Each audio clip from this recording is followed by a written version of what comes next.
सलाम। आज हम करेंगे numerical first year chapter number 4 numerical number 1।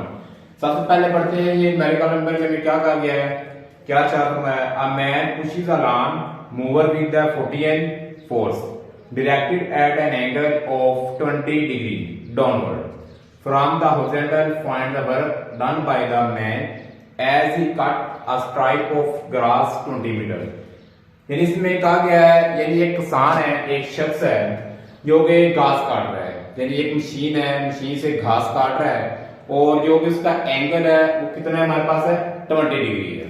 वो कितनी फोर्स से उसको काट रहा है, 40 एन, 40 एन की फोर्स से उसको काट रहा है और 20 मीटर तक उसने काटना है। 20 मीटर में उसका कितना वर्क होगा, ये हमसे पूछा गया और ये हमने बताना है।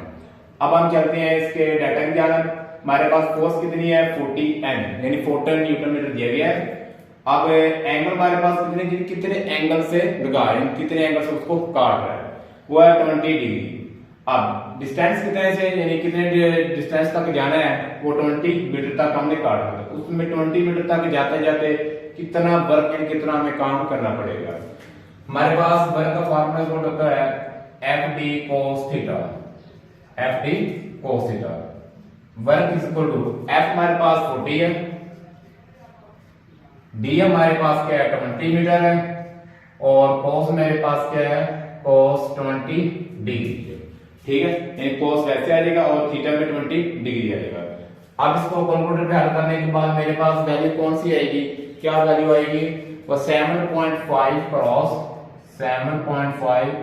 10 की 2 जूल। यानी इतना वर्क लगेगा, इतना वर्क करना पड़ेगा 20 मीटर तक घास को काटने के लिए।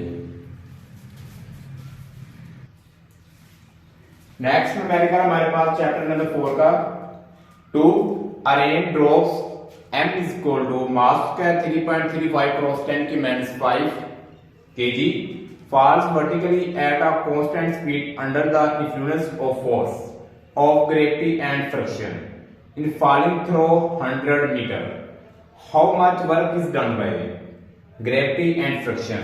इसका ग्रेविटी एंड फ्रिक्शन का हमें वर्क फाइंड करना है। एक बारिश का कतरा रेन ड्रॉप्स है जो ऊपर यानी नीचे से गिर रहा है, यानी कि रेन ड्रॉप्स है जो जमीन की तरफ अर्थ की तरफ आ रहा है। उसकी हाइट हमारे पास 100 मीटर दी गई है और उसका मास कितना है, मास हमारे पास है 3.35 क्रॉस 10 की -5 kg। फ्रिक्शन ऑफ फोर्स यानी एयर, यानी वो एयर में से गुजर के आ रहा है, हवा उसको ऊपर जाना मूव आगे पीछे उसको मूव कर देती है। Friction of force and friction of gravity के दरमियान कैसे वर्क फासला तय करेगा, वो हमें फाइंड करना है। यानी हमें उसकी फाइंड ग्रेविटी एंड फ्रिक्शन, उसकी स्पीड फाइंड करनी है, ग्रेविटी एंड फ्रिक्शन।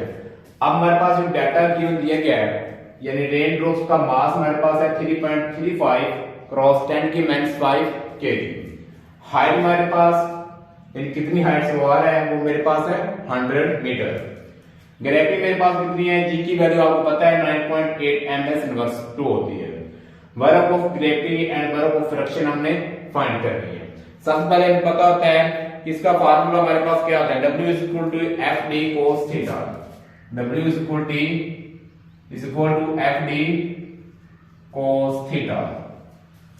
F हमारे पास mg होता है, F G equal to mg और d हमारे पास की हाइट होगी, d हमारे पास हाइट है mgh cos थीटा। w इज इक्वल टू, अब यहां पे वैल्यू पुट करते हैं। m इज इक्वल हमारे पास है 3.35 क्रॉस 10 की -5, g मेरे पास है 9.8 और h मेरे पास है 100 cos थीटा। cos यानी कि वो लेस की और में था, cos थीटा हमारे पास यहाँ पे cos 0 वैल्यू होगी, इसका cos 0 है, cos 0 हमारे पास 1 के इक्वल होता है, तो हम यहाँ पर डायरेक्ट cos 0 की जगह पे 1 लिख देते हैं। क्या कहते हैं, cos 0 की जगह पे 1, ये cos 0 की, यानी cos थीटा cos 0 बिकॉज़ क्योंकि cos 0 डिग्री, यानी cos 0 की वैल्यू हमारे पास होती है 1। यहाँ पे हमने cos 0 को डायरेक्ट 1 वैल्यू पुट कर दी है। अब इसको डायरेक्ट कैलकुलेटर पे हल करते हैं। कैलकुलेटर पे हल करने के बाद मेरे पास की वैल्यू आ जाएगी वर्क ऑफ ग्रेविटी, यानी वर्क ऑफ ग्रेविटी इसको हमारे पास आ जाएगा 3.35 0.0328 जूल, यानी वर्क ग्रेविटी की विजिबल इतना वर्क करेगा। अब हम फाइंड करते हैं इसके बाद वर्क ऑफ फ्रिक्शन। अब हम फाइंड करते हैं वर्क ऑफ फ्रिक्शन। नाउ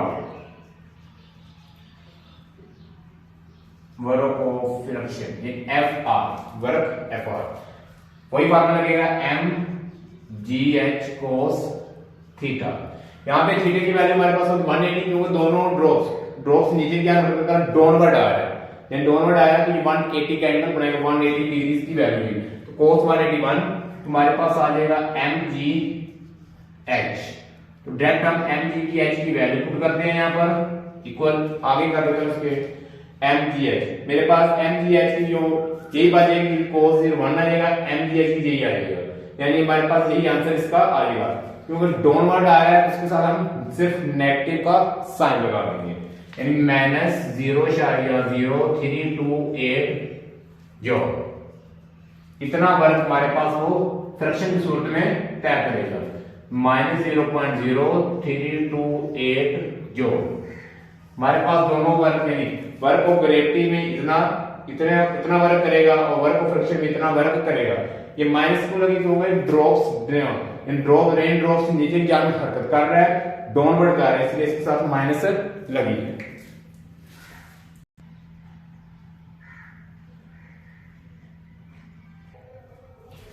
अब हमारे पास आया न्यूमेरिकल नंबर 3।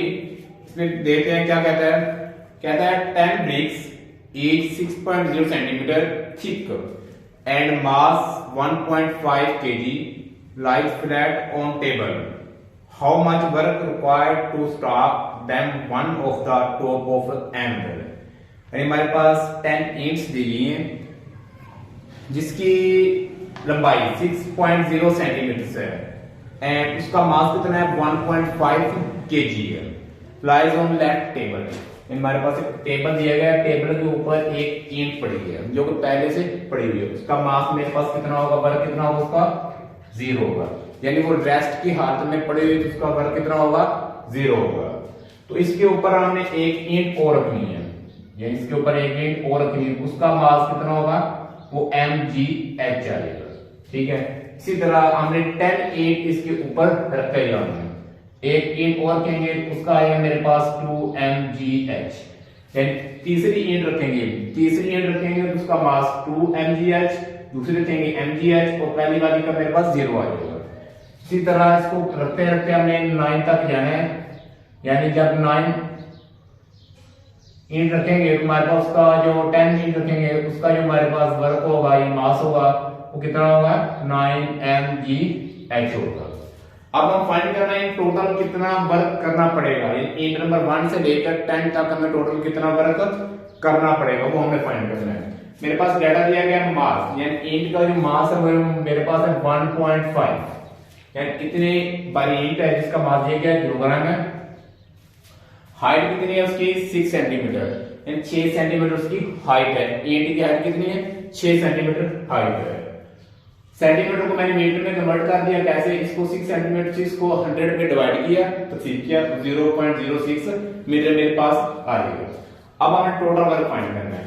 पहली ईंट रखी तो W1 मेरे पास आ जाएगा mgh, दूसरी रखी तो W2 आ जाएगा 1 पे आ जाएगा W010 है तो 2 पे आएगा mgh और 3 पे मेरे पास आ जाएगा 2mgh, 4 पे आ जाएगा मेरे पास 3mgh, 5 पे आ जाएगा मेरे पास 4mgh। इसी तरह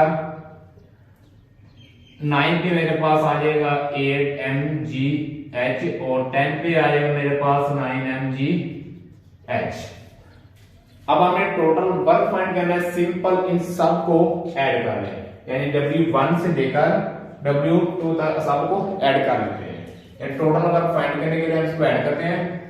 total work is equal to mgh plus 2mgh plus 3mgh plus up to 9mgh इन सबको इन टोटल वर्क नंबर 1 से लेकर 10 तक सबको ऐड कर लेते हैं। हमारे पास टोटल वर्क आ जाएगा यहाँ 8 नंबर 1 से लेकर 10 तक हमें कितना वर्क करना पड़ेगा वो हमारे पास आ जाएगा।